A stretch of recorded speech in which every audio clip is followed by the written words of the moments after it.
Good evening, America. My name is Britt, and I have the honor of serving the people of the great state of Alabama in the United States Senate. However, that's not the job that matters most. I am a proud wife and mom of 2 school-aged kids. My daughter Bennett and my son Ridgway are why I ran for the Senate. I'm worried about their future and the future of children in every corner of our nation. And that's why I invited you into our home tonight. Like so many families across America, my husband Wesley and I just watched President Biden's State of the Union address from our living room. And what we saw was the performance of a permanent politician who has actually been in office for longer than I've been alive. One thing was quite clear, though. President Biden just doesn't get it. He's out of touch. Under his administration, families are worse off, our communities are less safe, and our country is less secure. I just wish he understood what real families are facing around kitchen tables just like this one. You know, this is where our family has tough conversations. It's where we make hard decisions. It's where we share the good, the bad, and the ugly of our days. It's where we laugh together, and it's where we hold each other's hands and pray for God's guidance. And many nights, to be honest, it's where Wesley and I worry. I know we're not alone. And so tonight, the American family needs to have a tough conversation, because the truth is, we're all worried about the future of our nation. The country we know and love seems to be slipping away, and it feels like the next generation will have fewer opportunities and less freedoms than we did. I worry my own children may not even get a shot at living their American dreams. My American dream allowed me, the daughter of 2 small business owners from rural Enterprise, Alabama, to be elected to the United States Senate at the age of 40.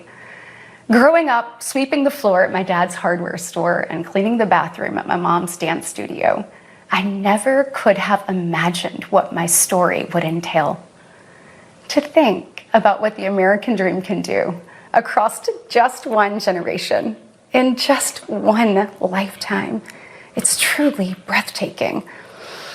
But right now, the American dream has turned into a nightmare for so many families.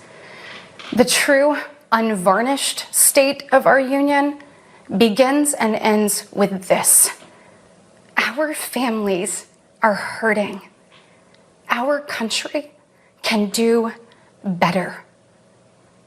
And you don't have to look any further than the crisis at our southern border to see it.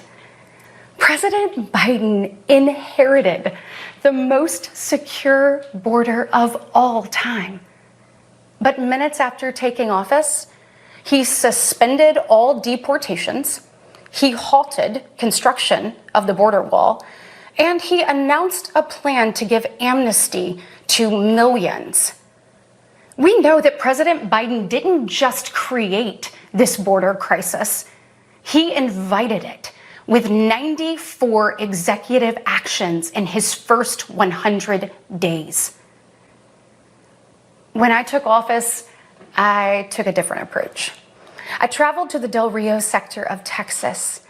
That's where I spoke to a woman who shared her story with me. She had been sex trafficked by the cartels starting at the age of 12. She told me not just that she was raped every day, but how many times a day she was raped. The cartels put her on a mattress in a shoebox of a room, and they sent men through that door over and over again for hours and hours on end. We wouldn't be okay with this happening in a third world country. This is the United States of America, and it is past time, in my opinion, that we start acting like it. President Biden's border policies are a disgrace. This crisis is despicable. And the truth is, it is almost entirely preventable. From fentanyl poisonings to horrific murders, there are empty chairs tonight at kitchen tables just like this one because of President Biden's senseless border policies. Just think about Laken Riley. In my neighboring state of Georgia, this beautiful 22-year-old nursing student went out on a jog one morning, but she never got the opportunity to return home.